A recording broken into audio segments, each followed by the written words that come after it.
As of April 2024, the world is 6 months in on the Israeli-Gaza war. Approximately 33,000 and counting Palestinians have been killed, 14,000 said to be children.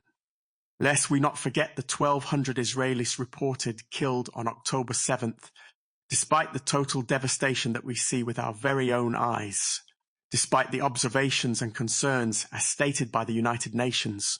Netanyahu and his right-wing coalition party dispute these figures of mass death, having initially, amongst many others, rolled out their spokesmen, Mark Rekev and Ilon Levy, the latter of which having been put out to pasture, after ironically getting into a row on Twitter involving David Cameron and the British Foreign Office over the access of aid trucks into Gaza. Another mouthpiece to have recently graced our screens in a vain attempt to explain away the unexplainable is David Mencer. No further irony is lost on Mr. Mencer being a former director of the Labour Friends of Israel and describing himself as a communications specialist. Well, let us now witness this so-called specialist making a complete and utter pillock of himself on the UK's Channel 4 news programme in an interview regarding the killings of the WCK aid workers with presenter Krishnan Guru-Murthy, who on this occasion was in no mood for taking prisoners. Joining me now from Tel Aviv is Israeli government spokesperson David Mencer. First of all, is the Israeli government apologising to the families of the aid workers killed, including the 3 families in Britain? Well, firstly, thank you, Krishnan, for having me on.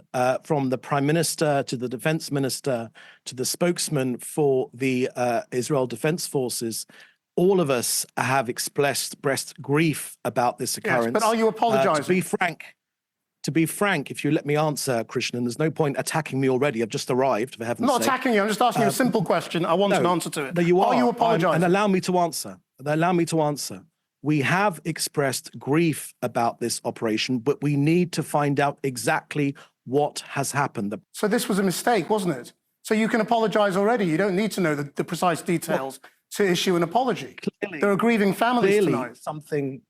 There are grieving families, and we grieve with them because clearly something catastrophic. The role of bringing aid to innocent Gazans, to ordinary Gazans, not to Hamas, to the genocidal terror organization Hamas, that role is sacrosanct to us. We've got no beef with the people of Gaza, ordinary people. We're trying to get as much aid as we possibly can. I mean, it's not sacrosanct. The dilemma, saying things like you're trying to get as much aid as possible is just not true, because only a few days ago, the UN's highest court, the ICJ, ordered Israel to, without delay, facilitate humanitarian aid. And tonight, a ship laden with tons of aid is sailing away, and humanitarian organisations are saying it is simply too dangerous for them to carry on supplying aid because you kill their aid workers.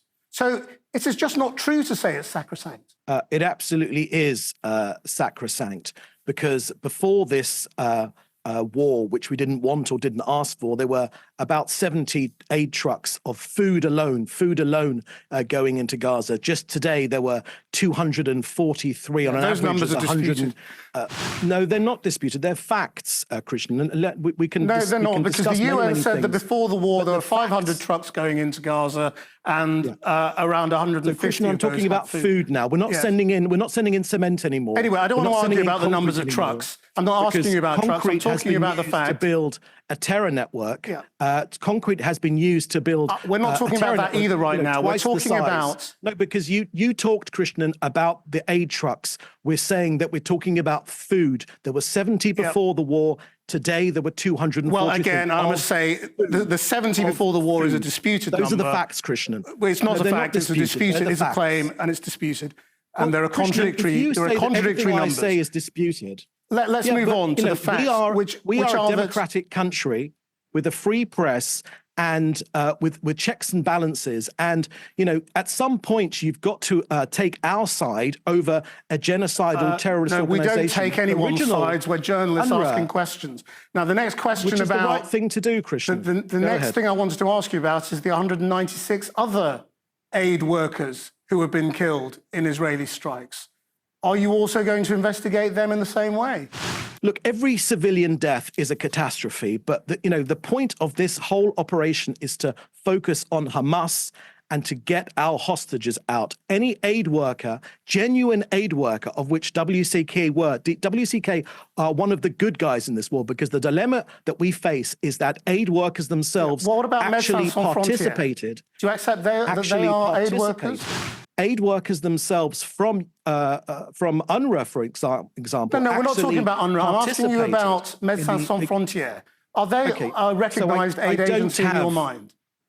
I don't have any information on MSF to share with you, so I can't speak to that point. But I want to share with you the dilemma that we face here in Israel. No, I want to keep asking you about some of these cases, because also in January there was the British charity Medical Aid for Palestinians that was hit. Is that being investigated?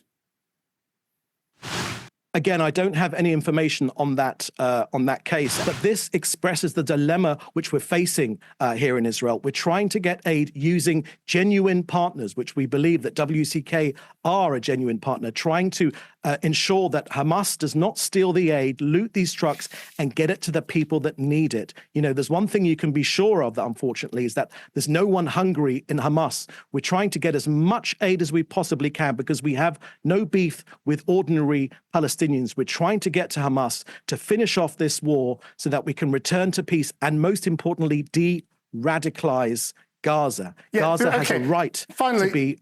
Just before you go, can I ask you as a matter of fact, did Israel bomb the Iranian consulate in Syria? So I've got no comment on that, but what I can share with you is that Daniel Hagari said quite clearly that it wasn't a civilian embassy, it was a military base for Al-Quds. So while I can't confirm or deny no, as I said, that was a military base for the Al-Quds force. Iran, unfortunately, once again, trying to destabilize this region, not for the good of the Palestinian people, not for the good of the Arab world at large, but just to destabilize this region. We're trying to go for peace. We're trying to go for coexistence, but we need to get rid of David, I've got to cut you off there, because I mean, I'm just trying to get answers to questions, and if you can't answer the question, then I can't allow you to do the propaganda bit afterwards. But David Mencer, thank you very much indeed. You're such a sweetheart. You're such a sweetheart, Krishnan.